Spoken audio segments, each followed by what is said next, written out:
Kisruh rekening 300 triliun rupiah milik pegawai Kementerian Keuangan hingga berujung klarifikasi. Publik dikejutkan dengan kabar adanya rekening senilai 300 triliun rupiah milik pegawai Kementerian Keuangan usai kasus Rafael Alun Trisambodo mencuat. Kabar tersebut dilontarkan oleh Menteri Koordinator Bidang Politik Hukum dan Keamanan atau Menko Polhukam Mahfud MD saat menghadiri acara Universitas Gadjah Mada di Yogyakarta pada Rabu 8 Maret 2023 lalu. Kala itu, Mahfud yang merupakan Ketua Tim Penggerak Pemberantasan Tindak Pidana Pencucian Uang ini mengatakan kabar adanya rekening gemuk itu diperoleh berdasarkan hasil penelusuran yang dilakukan pihaknya.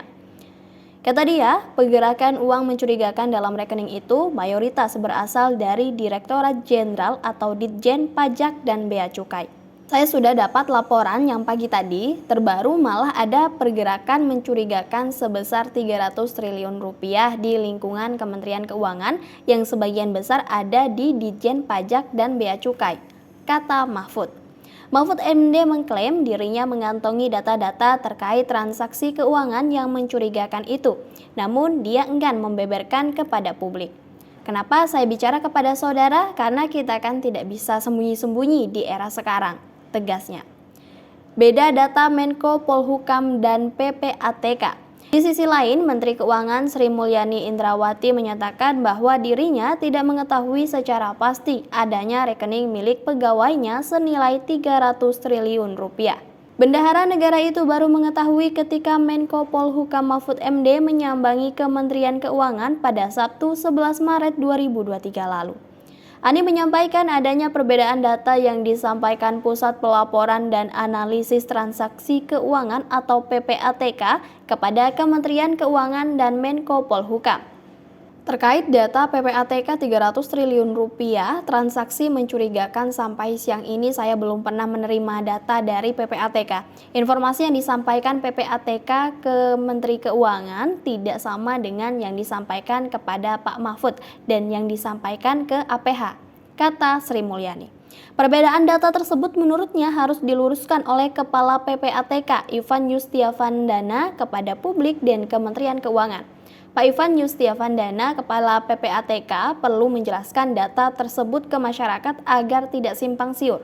Lanjutnya, menurut Sri Mulyani, Kementerian Keuangan menerima data transaksi mencurigakan milik Rafael Alun hanya senilai 50 juta rupiah sampai 125 juta rupiah yang dihimpun dari 4 rekening di tahun 2016 sampai 2019. Sedangkan data yang disampaikan PPATK terkait transaksi mencurigakan Rafael Alun senilai 300 miliar rupiah. Bahkan Ani meluruskan informasi PPATK ke Itjen Kementerian Keuangan dari tahun 2007 sampai 2023 total berjumlah 266 menyangkut 964 pegawai. Adapun 185 informasi tersebut kata Ani adalah atas permintaan Itjen Kementerian Keuangan dan hanya 81 inisiatif dari PPATK. Sementara itu, Kepala Pusat Pelaporan dan Analisis Transaksi Keuangan atau PPATK Ivan Yustiavandana mendatangi Kementerian Keuangan pada Selasa 14 Maret 2023. Kedatangannya itu, kata Ivan, untuk menjelaskan terkait transaksi 300 triliun rupiah yang diduga dilakukan oleh pegawai Kementerian Keuangan. Saya sebagai Kepala PPATK datang ke Kementerian Keuangan untuk berdiskusi. Sebenarnya kegiatan hari ini adalah kegiatan rutin PPATK karena kami kolaborasi, sinergitas, koordinasi sudah sering dilakukan hampir tiap hari, kata Ivan. Lebih lanjut, Ivan mengatakan transaksi 300 triliun rupiah itu bukan merupakan korupsi yang dilakukan oleh pegawai Kementerian Keuangan. Hal itu justru dia temukan dalam kasus tindak pidana asal maupun kepabeanan, sehingga temuan itu dia sampaikan kepada Kementerian Keuangan.